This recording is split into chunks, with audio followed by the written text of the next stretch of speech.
Hello friends, एक और नई कहानी के साथ रसीद। सुबह के 5:30 बजे रीना की नींद खुली, हाथ सीधे मोबाइल पर गया।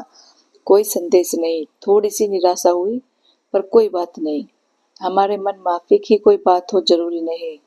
दोबारा वो फिर चादर ओढ़कर सो गई। अचानक नींद खुली तो सुबह के 8:30 बज रहे थे।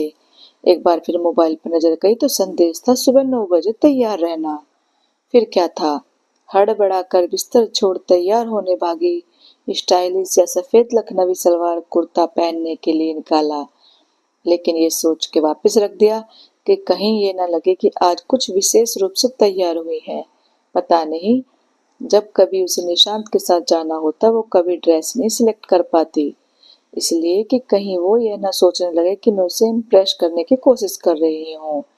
फिर उसने अपना पुराना ही सलवार सूट पहना और झटपट सीधे बालों को यूं ही बांध तैयार हो गई। एक तो बालों की अब तक कोई स्टाइल ही नहीं बना पाई। मैं सोचकर वह झुंझला सी गई। हल्की सी लिपस्टिक लगाऊं या नहीं, सोचेंगे सुबह सुबह लिपस्टिक कौन लगाता है। हद है, मैं कभी नॉर्मल क्यों नहीं रह पाती। पर यह सिर्फ उनके साथ ही, बाकी के साथ तो बिंदास। फिर औरों की परवाह ही क्या है। सुबह 9 के पहले तैयार होकर निशांत का फोन आया। रास्ते में हूँ, 5 मिनट में पहुंच जाऊंगा। 5 मिनट भी लंबे खासे होते हैं। कार पास में आकर रुकी तो रीना ने निशांत से पूछा, आगे बैठ जाऊं?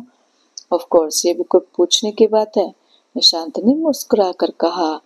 कुछ देर की खामोशी के बाद रीना ने कहा, मुझे तो विश्वास ही नहीं था कि आप मिलने का समय निकालेंगे। अरे ऐसी बात नहीं है, मिलना तो मैं भी चाहता था, बात अधूरी ही छोड़ दी गई। आओ, तुम्हें बहुत सुंदर सुंदर उद्यान ले चलता हूँ। सुबह वहाँ बहुत सुंदर वातावरण रहता है, पक्षी भी तरह तरह के, एकदम शांत माहौल।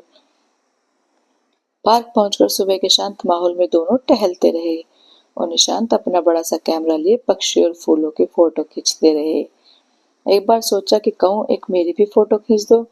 पहले तो बहुत खींचते थे और मैं अधिकार से कई फोटो अलग अलग पोज में खिंचवाती थी। बल्कि ऐसा भी होता था कि वो बात करती रहती और वो ढेरों फोटो बिना बताए क्लिक कर लेते थे।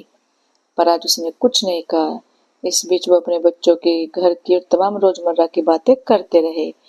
एक बात बोलूं? और निशांत ने संयत शब्दों में कहा कि आधे से ज्यादा समय तो जीवन का बीत चुका। जीवन बड़ा सहज चल रहा है। मैंने अपने जीवन में सिर्फ इज्जत कमाई है, यही मेरी पूंजी है। तुम्हारे साथ भी ऐसा ही हूँ, जानता हूँ। सोचता हूँ कि हमसे कोई छोटी सी भी ऐसी भूल ना हो जिसके लिए हमें शर्मिंदा होना पड़े। है ना? सही बात है ना? रीना ने भी शांति से कहा। उसके बाद रीना ने भी एक भी पुरानी बातें नहीं की। मैं जानती हूँ तुमको ये सब बिल्कुल पसंद नहीं है। जो समय बीत चुका वह फिर नहीं आने वाला। बीती यादों को याद करने सबके लिए सुखद नहीं होता हो सकता है मुझे तो मिठास दे, पर शायद वो कभी याद भी नहीं करना चाहते। अतीत की बातों से व्यक्ति आजाद रहे तो जीवन सहज हो जाता है। बल्कि एक प्रकार से खींच होती है। पुरानी बातों में उलझकर ऐसा उसे महसूस हुआ। अब ऐसी कोई भी बात नहीं करना चाहती कि माहौल की सहजता भंग हो। 40-45 मिनट की सैर के बाद निशांत ने कहा, चलें, काफी देर हो गई। अरे हाँ आओ, पास ही कॉफी हाउस है, भूख लगी, कुछ खाते हैं। रीना खुश हो गई, सोचे थोड़ा समय और मिला बात करने का। डोसा बहुत अच्छा बनाता है यहाँ, तुम खाओगी ना या कुछ और खाना है? नहीं, मैं भी डोसा खा लूंगी, रीना ने कहा। तब तक निशांत ने अपने लिए फिल्टर कॉफी का ऑर्डर किया। उसकी ओर देखा तो उसने सिर्फ कॉफी कहा। डोसा देखकर डर जाती हूँ उसे खाने के नाम पर। एक तो छुरी कांटे की समझ मुझे कभी नहीं खाई, और इनके साथ तो खटर पटर करते बिल्कुल ना खा पाऊंगी, रीना ने मन ही मन सोचा। फिर सहज ही निशांत से पूछा, मैं हाथ से डोसा खा लूं? अरे हाँ, नो प्रॉब्लम। यही बात रीना को उनकी हमेशा से अच्छी लगती थी। सीधा सोचना, कोई लाग लपेट दिखावा नहीं। खाकर उसने ही पहल की, आज मैं बिल चुकाऊंगी। क्यों, ऐसी भी क्या बात है? यूं ही आज पेमेंट मैं करूंगी। ठीक है, कोई बात नहीं, आज तुम अपने मन की कर लो, मुस्कुराते हुए निशांत ने कहा।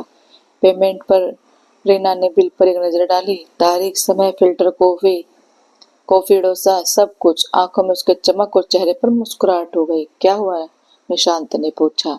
कुछ नहीं, रीना ने कहा, पर मन ही मन कहा, आप नहीं समझोगे। आज की एक और तारीख यादों में जुड़ गई और रसीद को अपनी मुट्ठी में दबा लिया। तब तक उनकी आवाज आई, आज तुमने कोई पुरानी बात नहीं की, ये बहुत अच्छी बात हुई। चेहरे पर मुस्कान के साथ मैंने कहा, आओ चलो, बहुत देर हो गई। तो दोस्तों, आपको ये कहानी कैसी लगी? अच्छी लगी हो तो लाइक, कमेंट और शेयर करना और चैनल को सब्सक्राइब करना। Thank you.